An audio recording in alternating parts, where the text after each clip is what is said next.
एक लाइव थोड़ी लाइव। नमस्कार, इंडिया न्यूज के डिजिटल लाइव में आपका स्वागत है। हम अभी कवर्धा विधानसभा में, कवर्धा विधानसभा राजनांदगांव लोकसभा का एक विधानसभा है और ये वीआईपी विधानसभा भी छत्तीसगढ़ में कहा जाता है क्योंकि यहाँ से कवर्धा की जो विधायक हैं वो छत्तीसगढ़ के डिप्टी सीएम हैं और गृह मंत्री भी हैं। अभी हम सरदार पटेल मैदान पर खड़े हैं और लोकसभा चुनाव की बयार बह रही है, जिसमें अब केंद्रीय नेतृत्व, भाजपा के केंद्रीय नेतृत्व की शुरुआत हो रही है चुनावी अभियान की। और इस चुनावी अभियान की शुरुआत के लिए उन्होंने चुना है कवर्धा शहर को।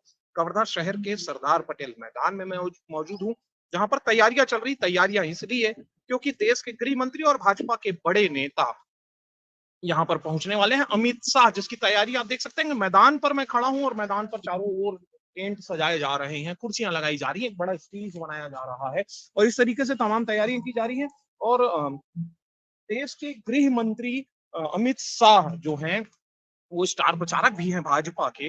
वो छत्तीसगढ़ में अपनी चुनावी अभियान की शुरुआत कर रहे हैं और चुनावी अभियान की शुरुआत कवर्धा से कर रहे हैं। इसके मायने आपको मैं समझाना चाहता हूँ। इसके बहुत सारे मायने हैं क्योंकि कवर्धा एक ऐसा केंद्र रहा है राजनीति में छत्तीसगढ़ की राजनीति की यदि मैं बात करूं, खास करके भाजपा की यदि मैं बात करूं, तो भाजपा के जो 15 सालों के जो सीएम रहे हैं छत्तीसगढ़ के, वो थे डॉक्टर रमन सिंह जी। डॉक्टर रमन सिंह भी कवर्धा से आते थे, कवर्धा उनका गृह नगर है।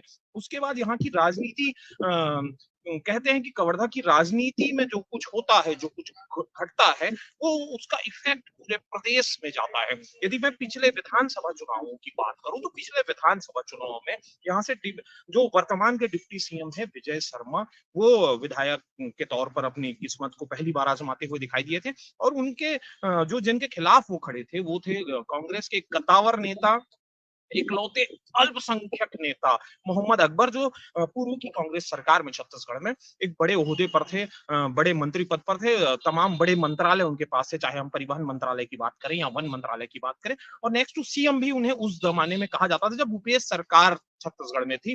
तो उनको हरा कर विजय शर्मा इसी कवर्धा की भूमि से विधायक बने हैं और विधायक बनने के बाद अब छत्तीसगढ़ के डिप्टी सीएम और प्रदेश के गृह मंत्री के पद पर हैं। कुछ ही देर पहले अभी विजय शर्मा भी यहाँ पर आए थे, कवर्धा दौरे पर ही हैं वो, और अपने क्षेत्र में होने वाली इस बड़ी रैली के आयोजन की जो तैयारियां हैं उसे देखते हुए नजर आए थे।